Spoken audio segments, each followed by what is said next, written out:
Horizonte e as lendas urbanas. Muitas histórias fantasmagóricas são passadas de geração em geração na capital dos mineiros. Quem nunca ouviu falar da loira do Bonfim, do fantasma do Palácio da Liberdade, da moça fantasma da Serra, do capeta do Vilarinho e talvez a história mais esquisitona, a começar pelo nome, a do Avantesma da Lagoinha. Eu sou Fernanda Viegas e este é o podcast que conta o lado B de Belo Horizonte, aquele que nós não vemos, mas podemos sentir. E está no ar o BH e seus fantasmas.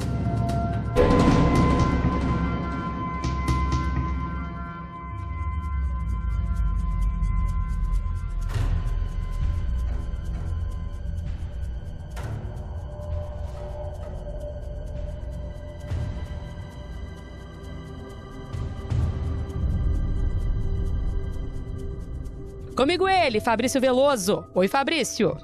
Olá, Fernanda. Oi, podcasters. Se vocês já ouviram algumas dessas histórias, podem perceber novos detalhes. Para alguns de vocês, eu sei que isso tudo é novidade. Mas, para nos ajudar a abordar estas lendas urbanas, nós recebemos o historiador Bruno Viveiros. Bruno, muito obrigado por aceitar conversar com a gente sobre o tema. Oi, Fabrício. Oi, Fernanda. Oi, o pessoal que está ouvindo o podcast. É um prazer estar aqui com vocês para falar de Belo Horizonte. Você é de verdade, né? Olha, até que prove o contrário, sim. Bruno, eu quero começar te perguntando se nós conseguimos datar o início dessas lendas urbanas. A mais antiga é de quando? Olha, algumas delas são datáveis, sim. A mais antiga, que se tem notícia até mesmo de durante a construção da cidade, é a da Maria Papuda, inclusive porque dizem que ela aparece ainda durante a construção da cidade, quando a Cafu, onde ela morava, na Praça da Liberdade, é destruída para a construção do Palácio da Liberdade. Então, desde a época, já os construtores da cidade já noticiam de uma certa aparição por ali naquele momento da construção. Os outros vão aparecendo durante o século, à medida que as transformações da cidade continuam, né? Você falou aí da Maria Papuda, então vamos começar por ela, né? Vamos entender quem que é a Maria Papuda, né? O que a gente sabe é que no Palácio da Liberdade, antiga casa dos governadores de Minas Gerais, na região centro-sul de Belo Horizonte, há muitos anos ali, perdeu essa função inclusive, né? Eles não moram mais ali e ganhou muita história esse lugar. Dizem que o fantasma dessa mulher, Maria Papuda, assombrava os políticos que moravam ali, que ela cobrava deles justiça para as pessoas que tiveram as propriedades destruídas para a construção da capital mineira. Então ela responsabiliza os governadores. Aí quando chega lá para morar, ela expulsa todo mundo. É isso mesmo. É muito legal a história, porque diz respeito à própria desapropriação dos terrenos, das casas, dos curralenses. Então, quando o João Pinheiro assina a mudança da capital de Ouro Preto para Belo Horizonte, ali estava definido que o Curral del Rei seria destruído. Mas os curralenses não são notificados dessa mudança e eles são pegos de surpresa. Só para quem não sabe, né, Belo Horizonte tinha esse nome antes. Curral del Rei, exatamente. E aí o que acontece? Os ouropretanos, eles queriam colocar água no chope dos republicanos e começaram a difundir fake news na época, dizendo que as águas do Curral del Rei provocavam o bócio, que era o papo. Daí, os curralenses são chamados de papudos. Existiam 2 ou 3 no máximo que foram enviados para Venda Nova. Essa pessoa em especial que morava no lugar onde foi construída a praça tinha o bócio, né? E ela vai praguejar, ela vai amaldiçoar os construtores e dizem, inclusive, que os 3 governadores que morrem são por conta dessa maldição da Maria Papuda. Teve gente que morreu nessa casa, morando lá, né? Morreu no Palácio da Liberdade. O JK, quando dava 6 horas da tarde, ele saía correndo, encerrava o expediente e corria. Medroso. Medroso. Tô fora desse lugar. Dizem até que tinha fotos dela de lá, da época, com filho, né? Pra provar que ela morou lá. Existe uma foto famosa da Cafua com ela na porta, e o seu paradeiro, como da maioria dos curralenses, é incerto. Então, você tem esse estigma do destino dessas pessoas. A gente não sabe ao certo onde elas foram parar. E enquanto a gente não sabe, paira no ar a dúvida, né? Alimentando as... Agora, que tem um vento frio lá dentro, não sei se é por causa da altura, uma coisa assim, isso tem. Quem já entrou lá, pode perceber. O último governador que confidenciou que viu o fantasma no Palácio da Liberdade foi o Itamar Franco. Ainda durante o governo, ele foi perguntado numa entrevista se ele tinha visto alguma aparição, alguma sombra diferente, e ele confirmou. Ele já viu esse fantasma andando por lá. Pois é, quem vai duvidar do governador, né? A palavra de governador tem força, tem poder. Agora, depois dessas lendas todas e que a casa perdeu a função de residência, os que vão ali visitar continuam relatando esse tipo de coisa, ou as pessoas até evitam chegar ali perto, preferem tirar foto só na praça mesmo, do lado de fora? Olha, o último a falar do fantasma foi o Itamar mesmo, e depois, agora, a praça, ela é um circuito cultural. Então, agora em dezembro mesmo vão começar os enfeites de Natal, e agora você tem a praça sendo ocupada de outra maneira. Então, não sei se o fantasma tá dando suas caras por ali. A gente não tem notícia mais dele passando por lá nesse momento, não. Eu convido o Fabrício para dar uma passeada lá e depois nos contar se a Maria Papuda, sim, reside. Que tal chamar ela, hein, Fabrício? Muito obrigado. Eu vou deixar para os turistas entrarem lá no Palácio da Liberdade, no Circuito Cultural. Agora tem uma questão engraçada, Bruno. A dona Conceição Piló, que era curadora do Palácio da Liberdade, já até falecida, ela contava que isso era lenda do povo, que não tinha essas coisas, não. Mas há governadores que relatam o contrário, né? Igual você falou. E, inclusive, dentro do Palácio da Liberdade, como tem muito móvel antigo, muita construção, é uma construção antiga, abre muita margem para essas imaginações populares. Você já ouviu alguma coisa, você enquanto historiador, de um aluno ou de um visitante ou mesmo de uma pessoa assim comum sobre esse caso? Olha, eu ouvi notícias assim dizendo do JK, né? Até então, ele foi governador nos anos 60, e até lá me parece que todos os governadores utilizavam o Palácio da Liberdade como centro do poder, mas também como casa, dormitório. E aí o que acontece? Ele não passava lá a noite nenhuma, preferia dormir no Palácio das Mangabeiras, porque diamantinense que era, e a gente sabe também que fantasma tem aí pelo interior de Minas afora, ele não duvidava não, e eu também não duvido. Pois é, olha, nossa direção tá inclusive aqui, ó, gritando no meu ponto: diminuição de temperatura é sempre sinal de alma penada. Então, alô você que visita a Praça da Liberdade, que vai ali ao redor do palácio, se perceber um ventinho frio, recomendo afastar. Vai que a Maria Papuda quer te dar um oi, né? Ou então abraça ela de uma vez, conhece e depois conta pra gente que roupa que ela tava vestida, se ela tava com cara de brava ou não. Bom, pesado, que o Natal né? tá chegando, né? A Praça da Liberdade é tradicional ponto turístico nos enfeites natalinos. Aí o pessoal já pode aproveitar e observar bem o palácio, né? Nessa época do ano. Os enfeites são exibidos à noite, então aí um clima, uma mistura perfeita de palácio, Natal, frio, para o pessoal fazer sua própria investigação. Pois é, agora só antes da gente encerrar mudar, contar sobre outro fantasma, o Palácio das Mangabeiras também tem esse quê de assombrado?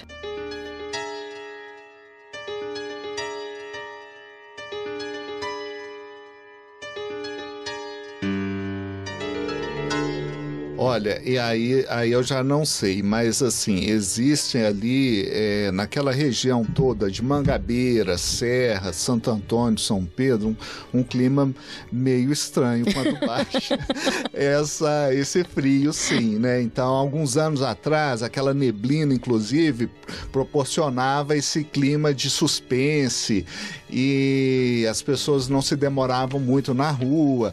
Quando a região não era tão habitada quanto hoje, inclusive a Serra do Curral, ela era famosa por conta dessa neblina que baixava, né? E, inclusive diziam que era uma neblina que vinha desde Ouro Preto para cá para assombrar. Nossa Senhora! Tem uma outra história interessante que é o seguinte: os funcionários públicos de Ouro Preto, eles não quiseram vir para Belo Horizonte de jeito nenhum, ficaram lá até o último minuto. E para matar a saudade dessas pessoas,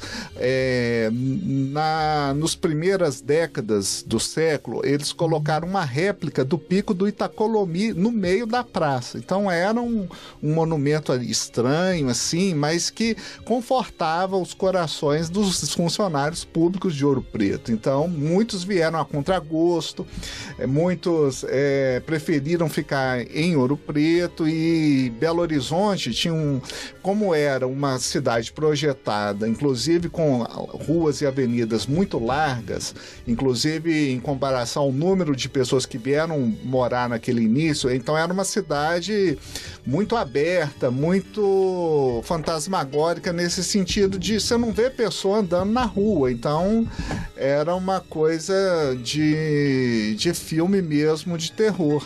Agora, esse comentário eu tenho que fazer, porque até hoje essa cidade às vezes parece que é meio interiorana, né? De noite, cadê o povo? De madrugada, tudo fecha. É por isso que os fantasmas saem por aí e tomam as ruas, né? Já que a gente tá tudo em casa, enclausurado. Curuza, hein, Fabrício? Tem uma outra história muito legal, que é o seguinte, né? Belo Horizonte é conhecido como a cidade das esquinas, porque as ruas são planejadas no sentido são ângulos de 90 e 45 graus. Uhum. Então, cada esquina da cidade é uma surpresa diferente. A gente não sabe o que vai ter. Vai acontecer. É sempre um lugar de surpresa, né?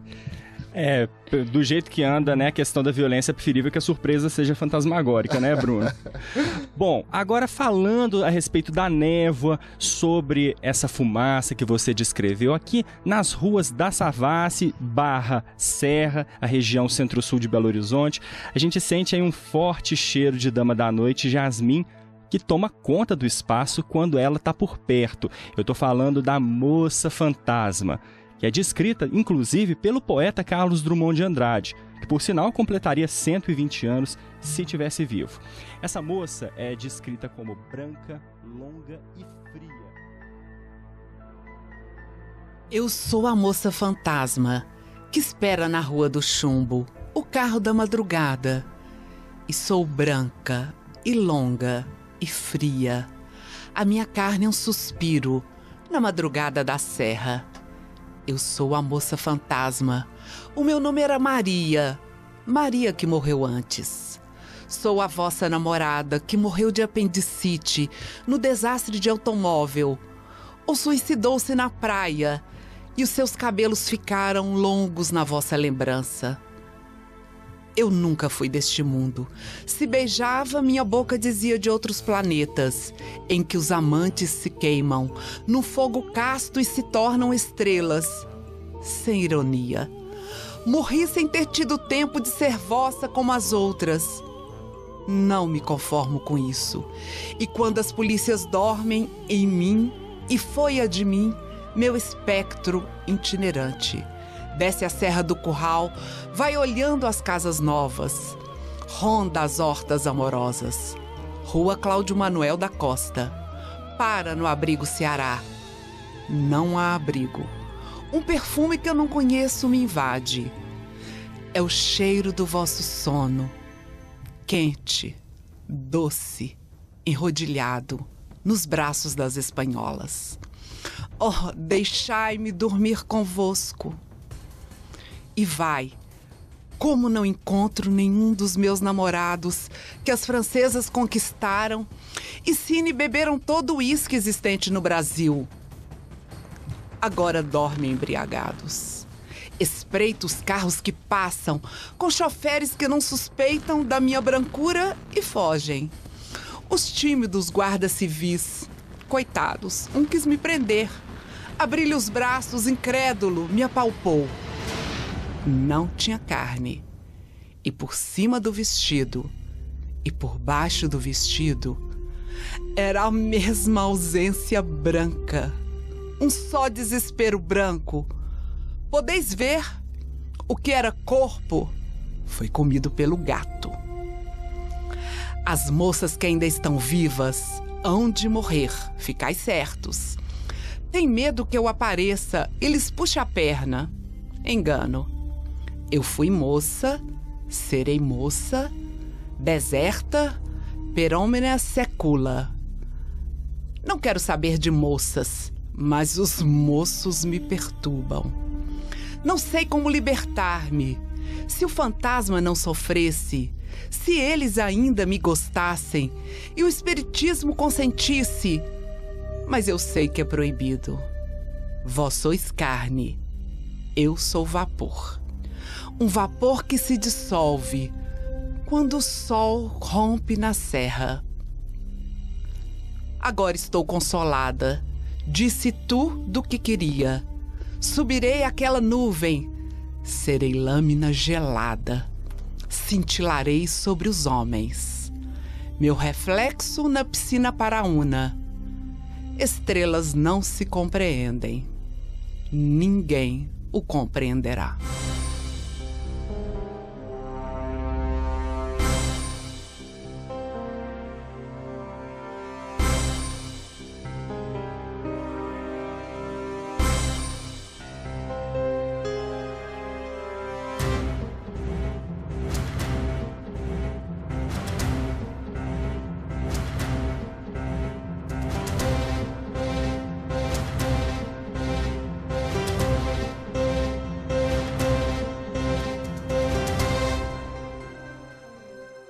Ela desce a Serra do Curral e vai para a Serra e Savassi atrás de um amor que se perdeu. Ela nunca passa da rua Ceará e no primeiro raio de sol desaparece. É isso mesmo, Bruno? Conta pra gente de onde vem essa história.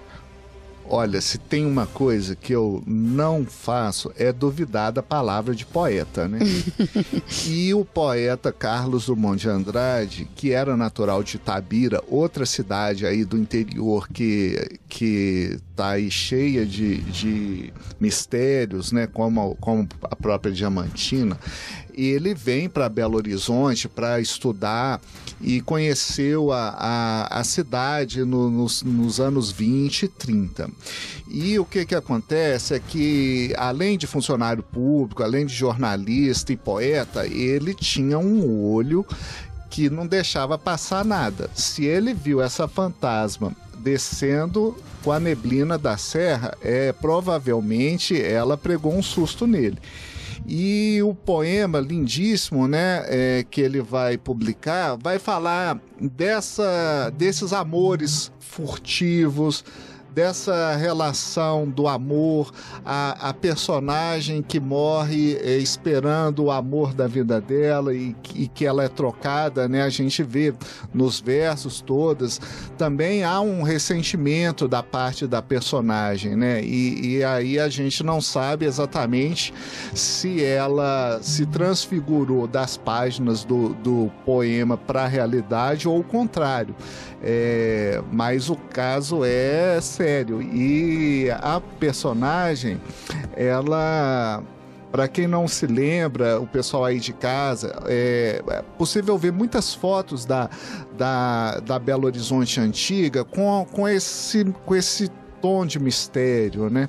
Essas aparições todas, muitas sombras, muitas árvores. Então, eu não duvido nada dessa personagem estar, inclusive, atrás do próprio Carlos Drummond de Andrade, que era um namorador, né? Volta aqui, Carlos, para contar essa história pra gente. Ele foi e deixou essa loucura pra gente entender, né? Agora, quando ele descreve lá ela, né, branca, longa, fria, você consegue imaginar e traçar essa mulher assim no seu imaginário. Então eu acho que muitas vezes também virando a esquina, a gente já cria aquilo ali e busca ela, né? Isso. É uma outra coisa interessante, é que era uma sociedade muito católica, né? E o catolicismo ainda tem essa margem de mistério, de cultura popular, os altares das igrejas. A gente sabe de alguns fatos, como por exemplo a própria igreja São José, que recentemente foi restaurada, e aí ficava aquela dúvida, será que ela tinha aquela cor originalmente? Será que ela não tinha? A própria questão, por exemplo, dos signos do zodíaco na igreja São José dá margem para muita discussão. E a moça fantasma, pelo visto, ela assustou muita gente aí descendo da Serra do Curral até a Afonso Pena, e como você estava falando, essas ruas aí, eu fico imaginando as pessoas que moravam, os vizinhos, quando souberam dessa notícia, né? Será que o povo muda de casa porque tem receio das histórias que se conta sobre esses imóveis, né? Se eu alugo uma casa ou compro uma casa, depois descubro que ali morou um fantasma, ou sei lá, o povo conta que o fantasma ronda ali, é melhor pular fora? Olha, eu não duvido de nada, eu pularia. Mas o fantasma não é amiguinho, não? Não dá pra conviver com ele? Eu não sei. Pelo visto, pelo que a gente escuta, assim, são personagens muito sofridos, né? Não tem aquela, pelo menos aqui em Belo Horizonte, nenhum arrasta corrente.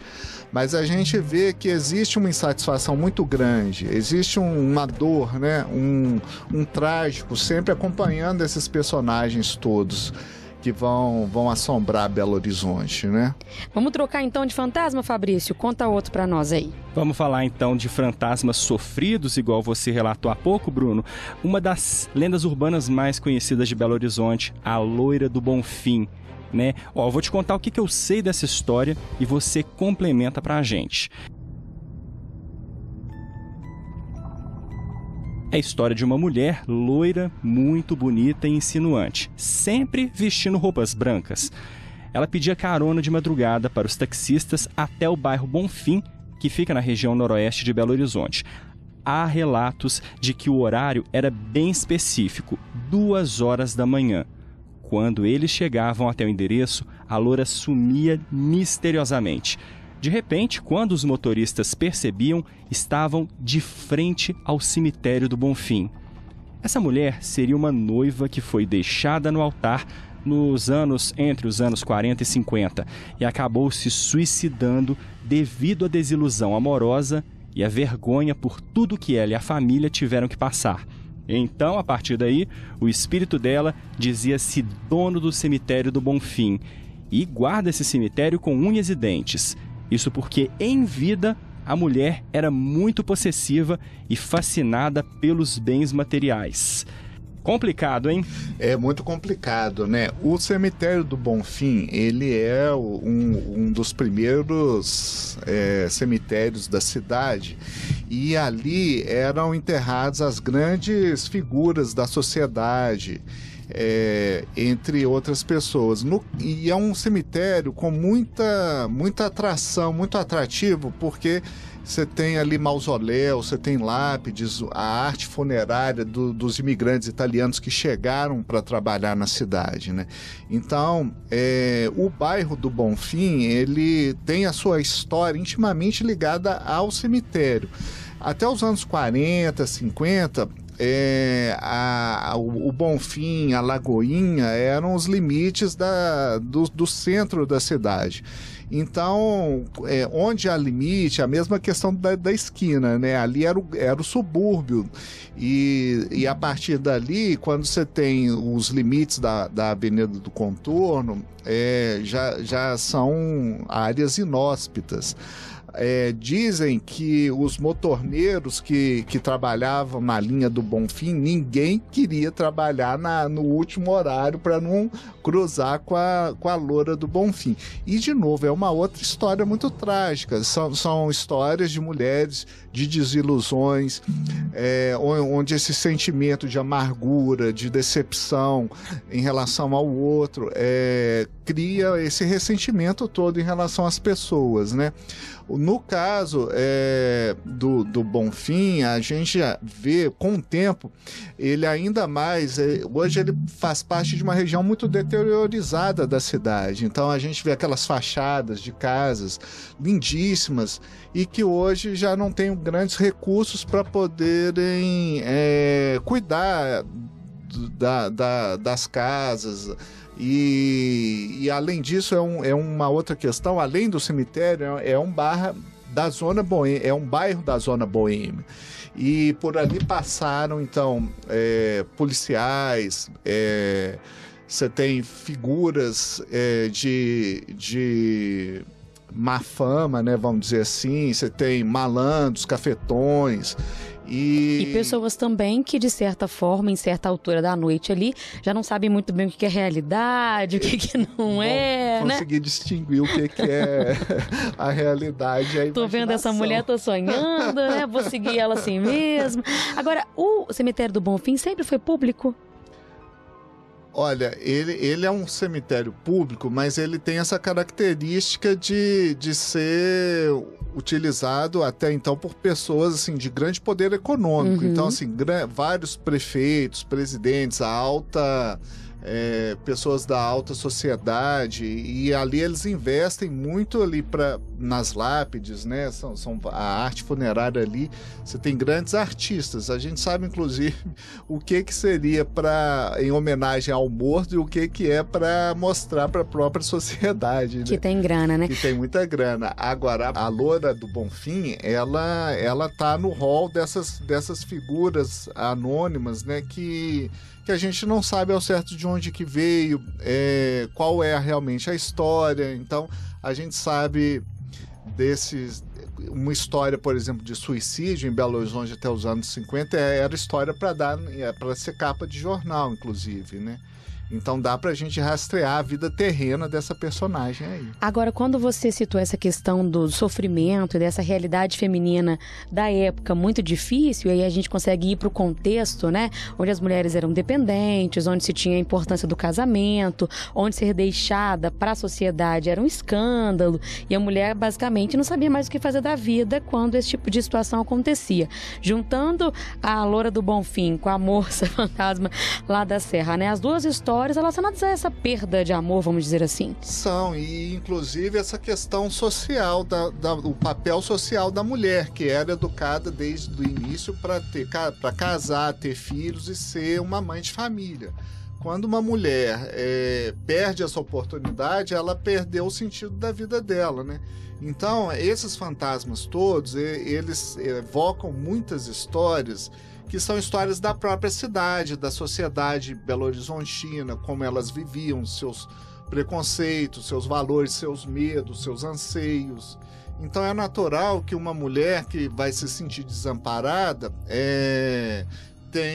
inclusive ela passa a ser mal vista, né, na família, ou na sociedade de um modo geral. Então essas histórias permeiam muitas desilusões, muitos fracassos, e fazem parte de um momento da história em que o papel da mulher era muito, ainda mais, essa realidade felizmente está mudando, mas o papel da mulher era muito mais fechado e reduzido à família e à casa do que hoje. Então, essas histórias que o Drummond tá se referindo, que a imaginação popular se refere e que essa imaginação toda abriga, diz respeito a uma realidade com o qual a imaginação e a ficção também está dialogando, né? Inclusive, Bruno, ao redor do mundo, a gente vê em muitos países, em muitas culturas, histórias semelhantes, né, de mulheres que foram deixadas, ficaram amarguradas, isso representou uma vergonha, uma desonra para a família, algumas se matam e por vingança se tornam espíritos obsessores, vingativos. A gente pode dizer que isso é delírio coletivo ou tem alguma coisa a ver? Olha, a história, ela registra essas trajetórias, né? A história do medo, a história do cotidiano, ela está repleta de exemplos desses, como você está falando, né?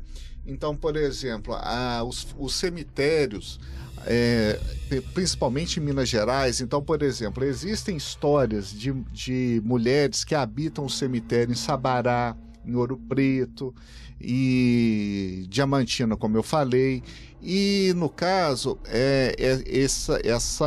esse circuito fantasmagórico aí inclui uma sociedade que se apaixona também pelo imprevisível, pelo suspense, pelo trágico, e em função, e isso vira matéria para a história. Os fantasmas de Belo Horizonte, um outro dado interessante, eles estão habitando lugares públicos, né? A gente está falando de ruas, de praças, cemitério, o próprio Palácio da Liberdade, que é era o centro do poder. Então, é interessante a gente pensar que cada um tem a sua história particular, tem seu drama, tem a sua desilusão. Agora, o que é interessante é que esses fantasmas todos gostam muito de Belo Horizonte, porque eles vão passear pela cidade, eles estão pelas cidade ruas. turística até para fantasma. Agora, né? me conta uma coisa, a gente pode fazer alguma relação no fato de sermos um povo de fé, um povo que acredita, e aí não estou falando de nenhum tipo de religião em específico, mas em dizer que as pessoas acreditam naquilo que não é palpável, naquilo que não está aqui, que a gente não vê, e aí isso leva também a acreditar em fantasma? Com certeza, porque toda religião tem os seus dogmas, tem as suas verdades, mas há sempre essa margem daquilo que é o inominável, aquilo que a gente não tem certeza. A gente não tem certeza, e aí a gente, no momento seguinte, a gente passa a duvidar. E é em função dessa dúvida, da gente não saber o que é o real, o que é a imaginação, que essas histórias dos fantasmas vão aparecer.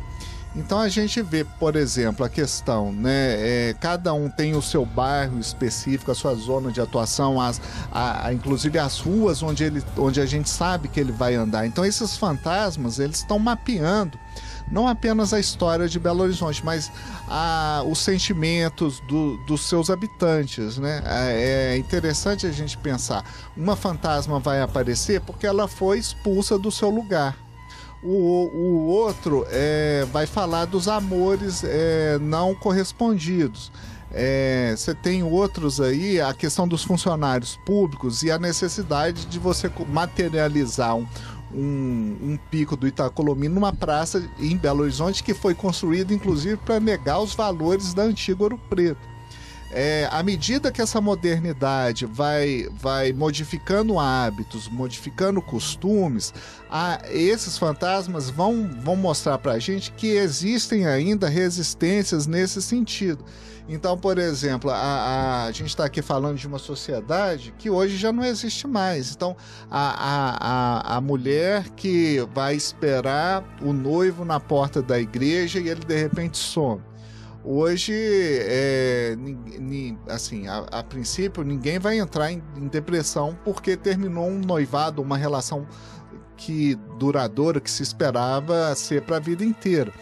Esses fantasmas e essa modernidade, eles estão conjuntos e eles estão numa batalha em relação à memória de um tempo que se passou, né?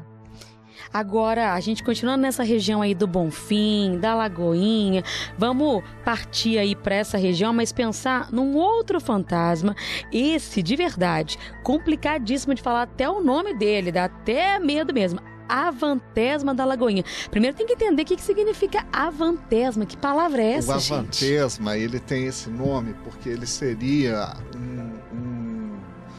algo assim, uma figura, uma aparição que não tem uma forma definida, inclusive.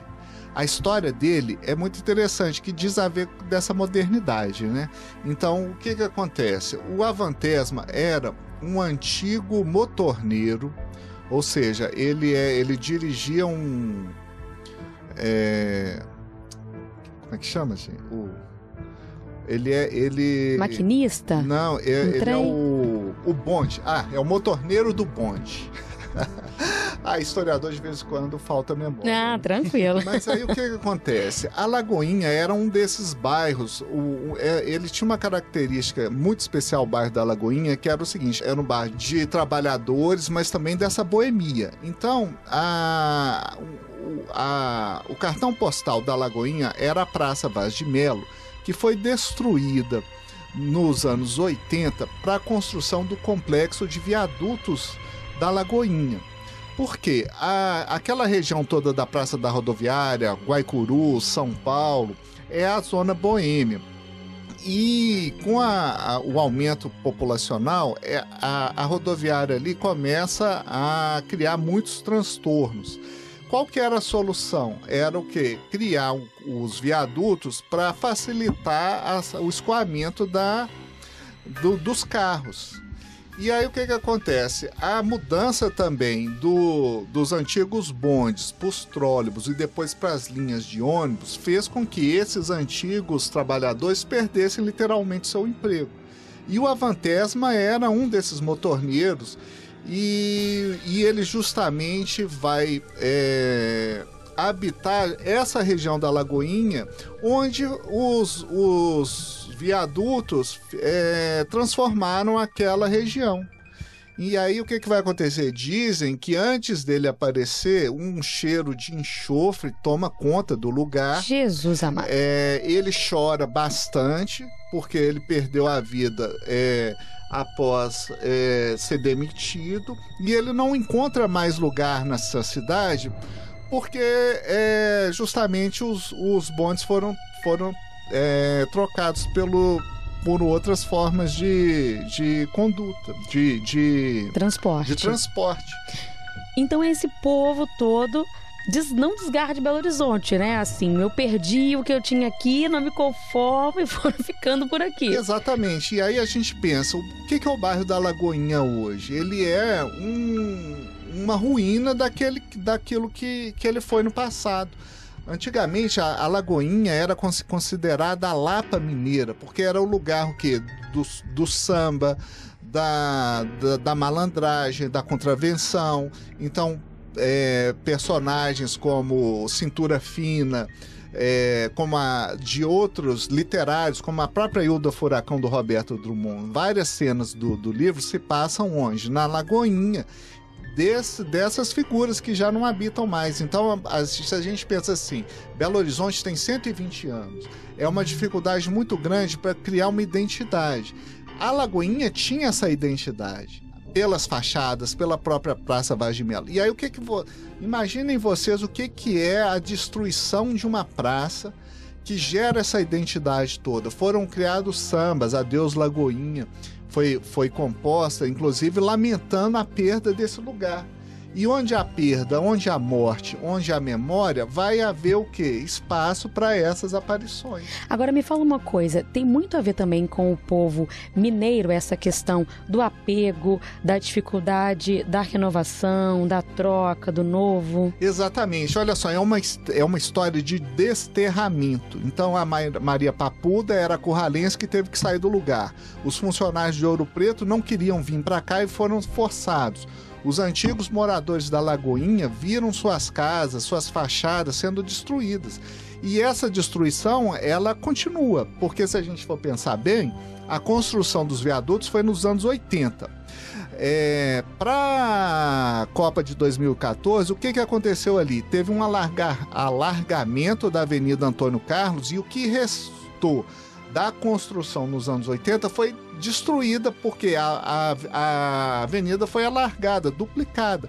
A gente ainda tem esse ressentimento de uma história da cidade que conte dos lugares de sociabilidade pública, que fale dessas vias de trânsito. Então, por exemplo, a gente está falando muito da Avenida Antônio Carlos, que é onde tinham os inferninhos, os bares, as casas de reputação duvidosa. A Rua Itapecerica também é um lugar que ainda hoje guarda parte dessas fachadas, mas a gente está falando de uma história de perda, destruição e desterro.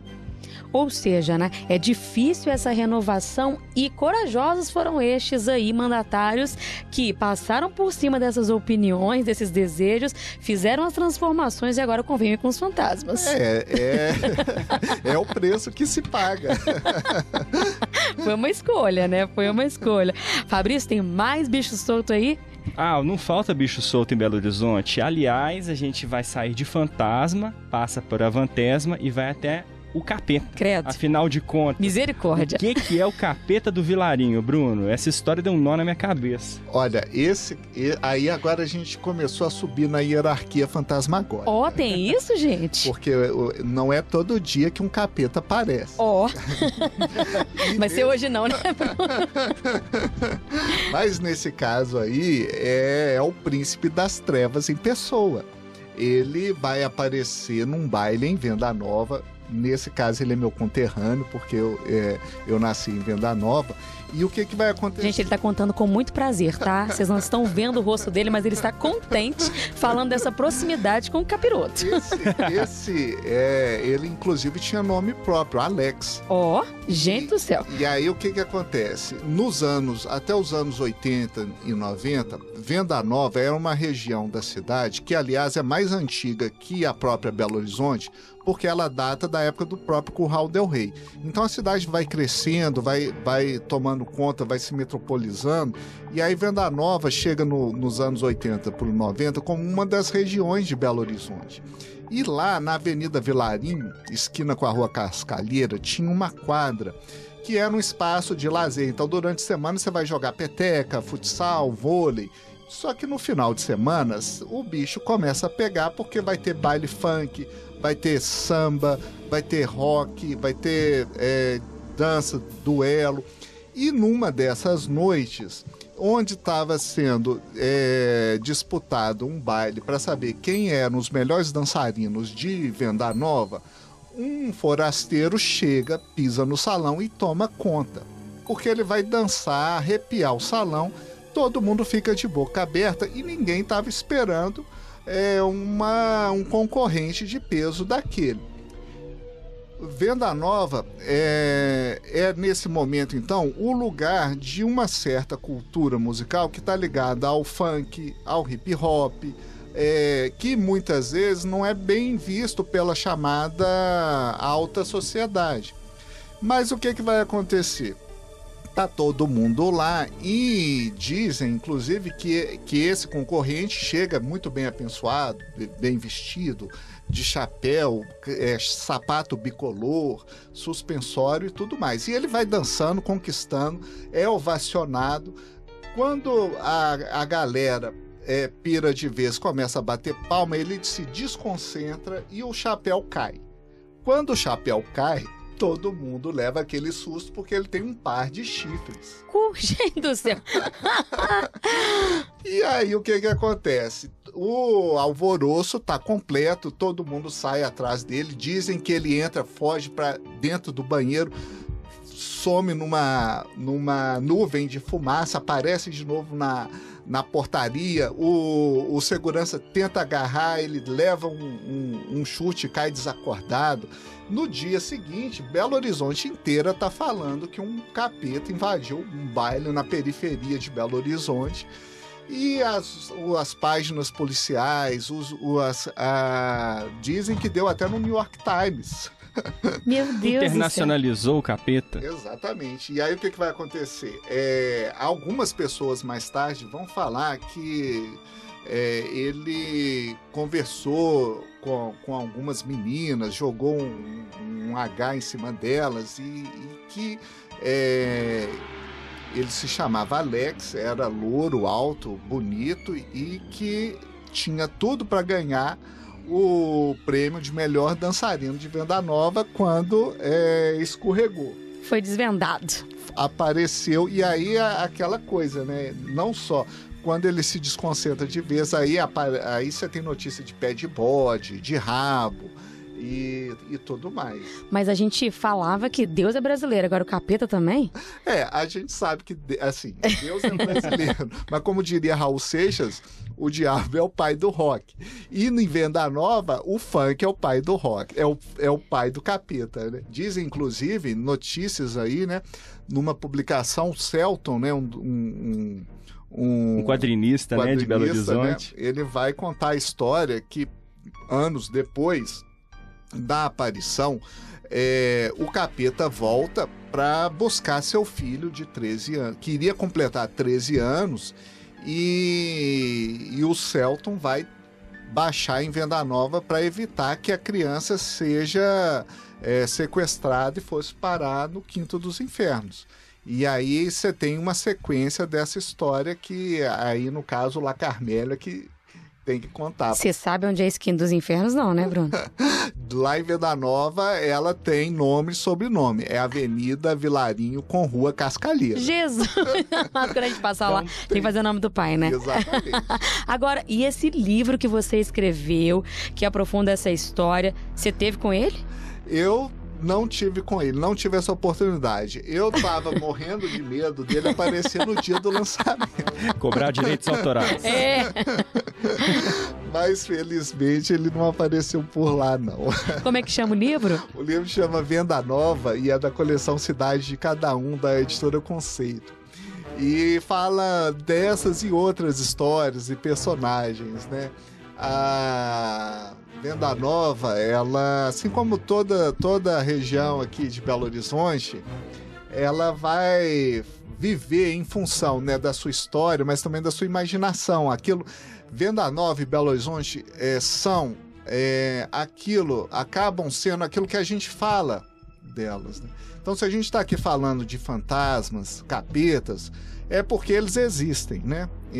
Na nossa imaginação, a partir do momento que a gente está aqui falando sobre essas trajetórias, esses nomes, esses lugares, né? Então a gente está dando vida a eles, né? Agora eu não posso deixar de perguntar a você, como um pesquisador da Universidade Federal de Minas Gerais, como é que é essa ligação das histórias, daquilo que se relata no inconsciente popular, do que as pessoas da cidade contam, daquilo que as pessoas que viveram aqui relataram de alguma forma, e a academia, né? Como que é essa conversa com a ciência? Agora, de uns tempos para cá, no caso da história, né?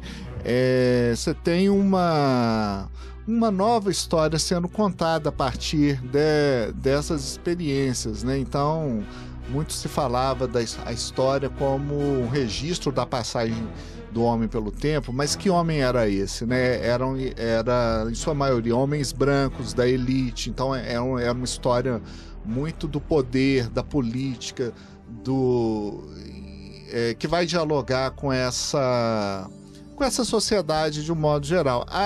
Hoje em dia, e aí você tem novas fontes sendo requisitadas. Então a gente está falando de literatura, poema, canção, jornal, relatos populares, profissões que não existem mais. Então é muito importante a gente falar, por exemplo, a gente está aqui falando do motorneiro, do motorista do ônibus, mas, por exemplo, você tem o amolador de faca, a gente tem o lambe-lambe no parque municipal.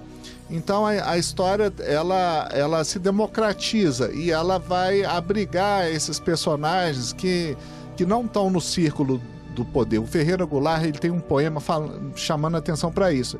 Ele vai falar o seguinte: a história não é feita apenas nos gabinetes presidenciais, na Assembleia Legislativa, na Câmara dos Vereadores, nos espaços do poder. Na esquina, na mercearia, no boteco, na praça, no cemitério, você tem histórias para se contar. E no caso de Belo Horizonte... E são as nossas histórias, né? Exatamente, né? Tem uma coisa interessante que a gente estava falando. Belo Horizonte ainda tem essa cara do interior, e muita gente ainda pensa Belo Horizonte, que é a terceira capital do país, como uma espécie de roça grande. Uhum. Então, muita gente, até os anos 60, 70, a maior parte dos habitantes de Belo Horizonte tinha sempre um parente do interior. Então, esse deslocamento, essas idas e vindas, essas trocas todas, esses momentos em que a luz, a modernidade, a ciência, o conhecimento não chega, como eu falei, abre espaço para a dúvida, para o medo, para o silêncio, e aí a imaginação toma conta. A gente está chegando ao final, Bruno, mas eu não posso deixar de te instigar a falar sobre a importância da história, né? A importância da gente preservar a história, da gente repassar a história para frente e da gente conservar aquilo que aconteceu e que ainda virá a acontecer também. Tem uma coisa muito legal que une, inclusive, a história e o jornalismo e a comunicação, que é a oralidade, né?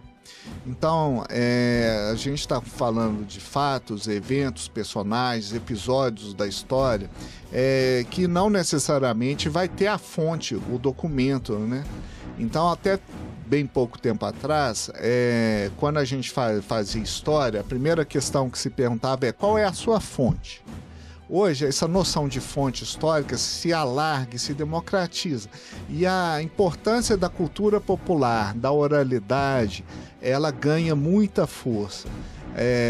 A história do Capeta da Vilarim, por exemplo, ela é cheia de histórias que vão falar desse preconceito, de periferia, de abandono, como é a história da Lagoinha, como é a história do Bonfim, da Zona Sul um pouco menos, mas é uma história que fala dessa Belo Horizonte em transformação. O tempo não vai parar para a gente ouvir muitas das histórias. Então, é muito importante que a gente ouça e registre e fale daquelas histórias que chegaram aos nossos ouvidos. E isso é fazer história, isso é registrar um tempo, uma memória. Isso é ter cultura, né? Belo Horizonte e suas histórias, né, Bruno? Nossa cidade, inclusive, completa 125 anos no dia 12 de dezembro de 2022. E a gente te agradece, Bruno, por esse bate-papo, por essa homenagem à nossa querida capital mineira. O prazer foi todo meu. Me chamem de novo, porque foi um prazer e eu vou atender a toda hora, a todo momento, para falar de Belo Horizonte, para falar desses personagens, para bater esse papo instigante aqui com vocês. Muito obrigado pelo convite, foi um prazer. Este foi o historiador Bruno Viveiros. Obrigada, viu, Bruno? Belo Horizonte, vida longa. Parabéns à nossa capital. Este foi o BH e seus fantasmas.